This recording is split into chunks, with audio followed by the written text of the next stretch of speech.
நான் 4 மாதத்துக்கு முன்னாடி இங்கே எனக்கு வந்து ஹார்ட் ப்ராப்ளம் இருக்குது. நான் அங்கே வந்திருந்தேன். நைட்டு 8 மணி தான் இருக்கும்.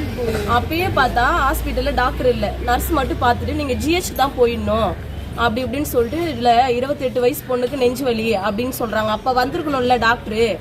ஃபோன்லேருந்தே பார்த்தா அவங்க அனுப்புகிறாங்க, இவங்க இசிஜி எடுத்து பார்த்துட்டு நீங்கள் ஹாஸ்பிட்டல் போயிங்க அப்படின்னு சொல்கிறாங்க. 7 மணிக்கு வந்தீங்க? 7 மணி 7:30 இருக்கும். அத்தனை மணிக்கு வந்தோம். அப்பவே டாக்டரு நாங்கள் 10 மணிக்கு தான் அனுப்புனாங்க எங்களை வீட்டுக்கு. அப்போ எதனா ஒன்றா இவங்க கேரண்டியா சொல்லுங்க? வந்து உடம்பு சரியில்லாத நிற்க கூட முடியாத வந்து நின்றுட்டு இருக்கோம். இவ்வளோ பேர் நிற்கிறாங்க. நீங்கள் எத்தனை மணிக்கு வந்தீங்க? 7 மணிக்கு இருக்கும் இங்கே வந்தது. நாங்கள் வந்து 10-10:30 தான் வந்தாங்க டாக்டர். இப்போ உள்ள கேட்டதுக்கு என்ன சொன்னாங்க? இப்போ டாக்டர் 27ஆம் நம்பருக்கு போங்கன்னு சொன்னாங்க. அங்கே பார்த்தா இந்த மாதிரி எல்லாருமே வெயிட் பண்ணிட்டு இருக்காங்க. அதுக்கு இவங்க ஓபி போட தேவையில்லைங்க. டாக்டர் ஹாஸ்பிட்டல் எடுத்து மூடிட்டு போகலாம்ல. இவங்க எதுக்கு உட்காந்துன்னு இருக்காங்க? ஒரு டாக்டர் கூட வரலங்க. 10 மணி நம்பி தானே வரோம். டாக்டரும் கடவுளும் ஒன்று தானே சொல்லுவாங்க. நம்பி தானே வரோம். இன்னைக்கு அந்த பாட்டிக்கு உடம்பு சரியில்லாம இருக்காங்க. ரத்தம் வந்து எடுத்து பார்த்துருக்காங்க. இப்பதான் ட்ரீட்மெண்ட் எடுக்கிறாங்க. என்ன ஆச்சு ஏதாவது தெரியல. கஞ்சா கருப்பு சொல்லியே ட்ரீட்மெண்ட் எடுத்தாங்க. கஞ்சா கருப்பு பண்ணா போராட்டம் பண்ணி அதுக்கப்புறம் அந்த பாட்டிக்கு ட்ரீட்மெண்ட் எடுத்தாங்க. இவரு வந்து ஒரு ஆக்டர் சரிங்களா? இவருக்கே இந்த நிலைமைனா நம்மள மாதிரி நார்மலா இருக்கிறாங்கல்ல, அவங்களுக்கு என்ன நிலைமை சொல்லுங்க? இப்ப டாக்டர் இல்ல, டாக்டர் வர முடியுமா முடியாதா? ஏதாவது ஒண்ணு சொல்லிட்டா நாங்க அடுத்த ஹாஸ்பிடல் பார்த்துக்கலாம். பணம் இல்லன்னு எதுக்கு இந்த மாதிரி பண்ணிட்டு இருக்காங்க? கவர்மெண்ட் ஹாஸ்பிடல் எதுக்குங்க நடத்தணும்? ஒரு டாக்டர் இங்க கூட முடியாது. எங்களுக்கு எதனா ஒண்ணா இவங்க பதில் சொல்லுவாங்களா? இல்ல இவங்க ஹாஸ்பிடல் பதில் சொல்லுமா? சொல்லுங்க. எதுவும் சொல்ல முடியாது அவங்களால. எந்த பதிலும் சொல்ல முடியாம அவங்க திணறின்னு இருக்காங்க. ஒரு டாக்டர் பேர் கூட சொல்ல மாட்டேங்கிறாங்க, போன் நம்பர் தர மாட்டேங்கிறாங்க, எதுவும் பண்ண மாட்டேங்கிறாங்க. கேட்டா அவங்க வந்து கவர்மெண்ட் சரிங்களா, நாங்க வந்து சாதாரண மக்கள் தானே, எங்களுக்கு என்ன வரப்போகுது, எங்களுக்கு எதனா ஒண்ணா என்ன அப்படின்ற மாதிரி அலட்சியம். டாக்டர் இல்லன்னு கேட்டா என்னமா சொல்றாங்க? பதில் சொல்றாங்க டாக்டர் இல்ல, 27ஆம் நம்பர் போங்க மழுப்பி சொல்லி விடுறாங்க. எதுக்கு அந்த மாதிரி சொல்லணும்? அந்த 27ஆம் நம்பர்ல டாக்டர் இருக்காங்களா? அங்கே இந்த மாதிரி தான் சண்டை நடந்துட்டு இருக்கு. ஒரு ஆக்டருக்கே இந்த நிலைமைனா எங்களுக்கு என்ன நிலைமை சொல்லுங்க? நான் போர் தான் பிறந்த ஒரு இதாக இருக்குது. சின்ன வயசுலேருந்து நான் இங்கே பார்த்துட்டு இருக்கேன். அப்போத்துலேருந்தே பார்த்தீங்கன்னா வெயிட் பண்ணி எல்லாருமே வந்தாங்கன்னா இப்போ ஒரு சும்மா ஒரு பிளட் டெஸ்ட் எடுத்தால் கூட ரிப்போர்ட் வந்து பார்த்தீங்கன்னா நாளைக்கு தான் கிடைக்கும். ஒரு கிளினிக்லாம் உடனே ஒரு பெரிய லேப்லாம் போனீங்கன்னா ஒரு ½ ஹவரில் எல்லாமே எடுத்து கொடுத்துருவாங்க. இப்போ நான் காலையில் 7 மணிக்கு வந்தேன். இப்போ மணி வந்து 10 ஆகுது. பார்த்தீங்கன்னா ஓபி எல்லாமே போட்டாங்க. யாருக்குமே இங்கே ஒரு 100 பேர் இருக்காங்க உள்ளே போய் பார்த்துருப்பீங்கன்னு நினைக்கிறேன். யாருக்குமே பார்த்தீங்கன்னா ஒரு ட்ரீட்மெண்ட், ஏன்னா டாக்டர் இல்லை, டாக்டர் தான் ட்ரீட்மெண்ட் பண்ண முடியும். ஒரு டாக்டர் இவ்வளோ பேருக்கு ஒரு 100 பேருக்கு ஒரு டாக்டர் அவங்களே வரல. ஓகேங்களா? நீங்கள் எதனால் அவங்க வரலன்னு தெரியல. கேட்டால் டிராஃபிக் அப்படின்றாங்க. தைப்பூசனால வரலையா இல்லை அவங்க வேறு ஏதாவது கிளினிக் வச்சுருக்காங்களா அதெல்லாம் நமக்கு தெரியாதுங்க. ஆனால் இப்போ ஒரு பாட்டி வந்து அவங்க ரத்த வண்டி எடுத்து சீரியஸாக இருக்காங்க. இன்னொருத்த பையன் மண்டை உடஞ்சிதுன்னு சொல்லிட்டு வந்தான். அவன் ரொம்ப நேரம் வெயிட் பண்ணிட்டு ரத்தம் போகுதுன்னு சொல்லிட்டு வேறு ஹாஸ்பிட்டல் போயிட்டாங்க. இப்போ ஒரு பச்சை குழந்தைலாம் வச்சுட்டு இருக்காங்க. காசு இல்லைன்னா கவர்மெண்ட் ஹாஸ்பிட்டலே வராங்க. இங்கேயே நமக்கு ஒரு இது கிடைக்கல அப்படின்னா கடவுளை வந்து எப்படி சொல்கிறது, டாக்டர்லாம் கடவுளாக பார்க்குறாங்க. அது கடவுள் இல்லைன்ற மாதிரி பண்ணுறது. குழந்தைங்களுக்குலாம் என்னங்க பண்ணுவாங்க? உள்ள கேட்டா என்னப்பா சொல்றாங்க? போய் பார்த்தா டாக்டரே இல்லைண்ணா. அங்கே டைமிங் வந்து 8 to 1 போட்டிருக்காங்க. மணி 10 ஆகுது, டாக்டர் எதுவும் கிடையாது. அங்கே போய் நம்ம டாக்டர் எங்கன்னு கேட்டால் பதில் சொல்ல மாட்டாங்க. டாக்டர் பேரை கேட்டால் சொல்ல மாட்டாங்க. டாக்டர் நம்பர் கொடுங்க, அவங்க எதுவுமே இல்லை, அப்படியே போயிடுறாங்க. அப்படியே இதுக்கப்புறம் இவர் ஆக்டர் கூட வந்தார், கஞ்சா கருப்பு பண்ணா. அவர் வந்து தான் அந்த பாட்டி கொஞ்சம் கூட்டமானவங்க அவங்க பயந்து போய் சரி நாங்கள் பார்க்குறோம் அப்படின்னு சொல்லிட்டு இப்போ வெண்டிலேட்டர் தான் வச்சுருக்காங்க, இழுத்துட்டு இருக்காங்க அவங்க. நீங்கள் தான் ஏதாவது பார்த்து சொல்லணும். கவர்மெண்ட் அவருக்கு தெரிஞ்சாலும் அது தெரியணும்.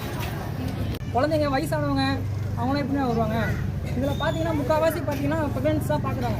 டாக்டரே வேணா அவங்களுக்கு எப்படி ஒரு வழி வருது, ஒரு எமர்ஜென்சி இறந்துட்டாங்கன்னு வச்சுக்கோங்களேன், அவங்க டாக்டர் வந்து பொருள் பேசுவாங்களா இல்லை கவர்மெண்ட் பொருள் பேசுவாங்க? என்ன பண்ணுவாங்க? நான் மிச்சு போனால் ஒரு இறந்தவங்க ஒரு 5 லட்ச ரூபா கொடுப்பாங்க. 5 லட்ச ரூபா வச்சுன்னா எவ்வளோ நாள் பண்ண முடியும்? ஒரு உயிர் 5 லட்ச ரூபா கொடுத்தா சரியாகிடுங்களா? என்னப்பா கோரிக்கை வைக்கிறா?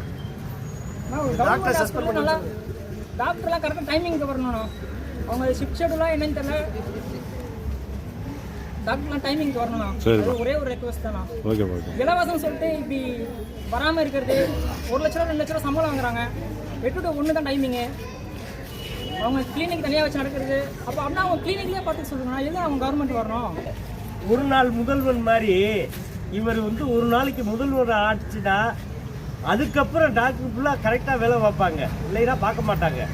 ஏங்க ஒரு கெர்ப்பணி ஒரு நாய் அடித்த வயசான ஐயா இது போ ஒரு மண்டை உடைஞ்ச ஒரு பையன் என்னப்பா ரத்தத்தோட நிக்கிறேன். ட்ரீட்மெண்ட் பண்றது டாக்டர் இல்ல, அந்த பாட்டி இறந்துட்டாங்களா இல்ல உயிரோட இருக்காங்களான்னு கடவுளுக்கே தெரியும். ஏன்னா இன்னைக்கு தைப்பூசம், அதனால எப்படின்னு அந்த முருகனுக்கே தெரியும். ஏன்னா அவங்க ரெகுலேட்டர் வச்சிருக்காங்க, அது என்னன்னு தெரியல. ஏன் இதே வந்து தனியார் ஆஸ்பத்திரி கரெக்டாக பார்க்குறாங்கல்ல, நீங்கள் தனியாரில் தானே இருக்கீங்க இந்த டாக்டருக்குள்ள, நீங்கள் கரெக்டாக அந்த காசு வருமானத்துக்காக உட்காந்துருக்கீங்க இல்லை. ஏன் கவர்மெண்ட் உயிர் வந்து தப்பான உயிராக இருக்கா? நாங்கள் தப்பான உயிராக இருக்கோம்மா, அப்புறம் எதுக்காக நாங்கள் ஓட்டு போடணும், எதுக்காக நாங்கள் வாழணும்? அது புரிய வேணாமா? எனக்கு கால் வலி மருந்து ஊசி போட டாக்டர் ஒரு ஆக்டருக்கே இந்த நிலைமை, நம்மளாம் சாதாரண மக்கள் நம்மளாம். ஆனால் நீங்கள் வாங்க நீங்கள் கோதூர்லேருந்து 7 மணிக்கு வந்தேன். ஃபீவரு, காஃபு, சீட்டு போட்டு கொடுத்துட்டாங்க. கொடுத்துட்டு படுத்துட்டேன். நான் படுத்துட்டு ஒரு அம்மா அங்கே ஒரு க்ரீன் கலர் சேரீ கட்டி உட்காந்துருந்து ஒரு அம்மா அதில் கேட்குறேன், என்னங்க டாக்டர்னு வரலையா அப்படின்ட்டு. ஒரு 9-9:15 அது ஃபோன் பண்ணுது, டாக்டருக்கு ஃபோன் பண்ணுது, யாருமே எடுக்க மாட்டேங்கிறாங்க. ஒரு டாக்டர் எடுத்துகிட்டு என்ன சொல்கிறாருன்னா, நான் வந்து இன்னைக்கு எனக்கு சொல்லலை, டியூட்டிங்க சொல்லலை, அதனால் நான் வர முடியாதுன்னு சொல்லுது. சரின்ட்டு மறுபடியும் நாங்கள் எல்லோரும் வந்து கஞ்சா கருப்பு எல்லாருமே சேர்ந்து ஒரு பக்கமாக கேட்டால் அட்மின் பிளாக் போனால் அங்கே 3 பேர் இருக்கிறாங்க. அதில் ஒரு ஆள் ஜோனல் மேனேஜருக்கு ஃபோன் பண்ணுது. ஆனால் ஜோனல் மேனேஜர் எடுக்கவே இல்லை. எடுத்துட்டு அது பாட்டு என்ன பேசி அப்படியே கட் பண்ணி வச்சிட்டாங்க. எதுக்கு இவ்வளோ பெரிய பில்டிங் ஒரே ஒரு டாக்டர்? நான் ஒன்று சொல்கிறேன், தப்பா நினச்சிக்கிறாதிய. நான் ஒரு ஆக்டரு, எனக்கு கால் வலிக்காக நான் ஊசி போட வந்தேன். அப்போ ஒரு மேடம் இருந்தா சித்தா டாக்டர்னு, அவங்க என்ன சொல்கிறாங்களா, சார் இது வந்து ஊசி போட வேண்டிய தேவையில்லை, நீங்கள் வந்து இது பண்ணிக்கிறீங்க அப்படின்னு சொன்னாங்க. அப்போ எனக்கு ஆக்டருக்கே இந்த நிலைமைனா இல்லாத மக்களுக்கு எந்த நிலைமையாகும்? இது வந்து என்னன்னா முறைப்படி இந்த டாக்டரை வந்து நீங்கள் சஸ்பெண்ட் பண்ணிட்டு அடுத்து புது டாக்டர் போடணும். 2 பேர் வேணும், நைட்டு பகல் டியூட்டி பார்க்கணும். இதுதான் நான் முதலமைச்சருக்கு கொடுக்குற ஒரு கோரிக்கை. அதே மாதிரி இந்த மருத்துவத்துறை அமைச்சருக்கு கொடுக்குற கோரிக்கை. எனக்கே இந்த நிலைமைனா இல்லாத இந்த மக்கள் எவ்வளோ கஷ்டப்படுவாங்க, வேதனையில் துடிக்கிறாங்க. 100 பேர் இருக்கிறாங்க. 100 பேர் பாவம்ங்க, பௌத்தர்ச்சலா இருக்குங்க. ஏன்னா 8 மணிக்கு வந்தோம், எவ்வளவு நேரம் 10-11 ஒரு டாக்டர் யாருமே டாக்டர் பேரவே சொல்ல மாட்டேங்கிறாங்க. அவங்களுக்குள்ள ஒரே கூட்டா எடுத்துட்டு பேசுறாங்க. என்ன அது தப்பு இல்ல? தப்பு இல்லையா? எல்லாருமே சிஸ்டமே தப்பு. அந்த இதோட சிஸ்டத்துல இருக்கும்ல டாக்டர் பேரு, அதை நீங்க கொடுங்க அப்படின்னு சொல்லி கேட்கிறேன். கேட்டதுக்கு அந்த அம்மா எடுத்து கொடுக்க மாட்டேன்னு சொல்லுது. அது ஓடி போய் ஒளிஞ்சுக்கிச்சு. நீ 8 மணிக்கு வந்தோம்னா 8 மணிக்கு வந்தோம், வந்ததுலேருந்து ஒரு டாக்டர் இல்லைங்க, பண்ணி வந்தோம் ஆக போகுது, யாருமே இல்லை. என் டாக்டர் பேர் கேட்டால் யாரும் சொல்லவும் மாட்டாங்க, ஒரு ரெஸ்பான்ஸ் இல்லை. மார்னிங் ஷிஃப்ட்டும் வர மாட்டாங்க, நைட் ஷிஃப்ட்டும் அதே மாதிரி தான் பண்றாங்க. 8 மணி வந்து இன்னும் எந்த ஒரு ட்ரீட்மெண்ட்டும் இல்லை. ஸ்கேன் பண்ணுறேன்னாங்க, 2 மணி நேரம் ஆகுது, ஸ்கேன் எதுவும் பண்ணல. எவ்வளோ நேரம் அவங்களும் வெயிட் பண்ணுறாங்க, கன்சீவாக இருக்கவங்க. ஓகேப்பா, இதான் ப்ரோ, ஏதாவது நடவடிக்கை எடுங்க. கவர்மெண்ட் நல்லா பாப்பாங்க. முதல்ல இங்கே வேலை பார்க்குறாங்க யார் அப்படின்ட்டு ஒரு ரெய்டு பண்ணுங்க. யாராவது வர்றாங்களா இல்லையா? இல்ல, நான் மருத்துவத்துறை அமைச்சருக்கு சொல்றது, என்னுடைய குறிக்கோளை வந்து இல்லாத மக்கள், இன்னைக்கு எவ்வளவு கஷ்டப்படுற மக்கள், இவங்களுக்கு ட்ரீட்மெண்ட் வேணும். நான் வந்து பெரிய ஆஸ்பத்திரியில கூட போய் பார்த்துருங்க. ஏன்னா என்கிட்ட வசதி இருக்கு. வசதி இல்லாதவங்க இங்க இருந்துகிட்டு இருக்காங்க. அது இல்லாமல் ஒரு 50 பேர் எழுதி போட்டுருக்காங்க. ஓகேண்ணா, கம்ப்ளைண்ட் பண்ணுங்க.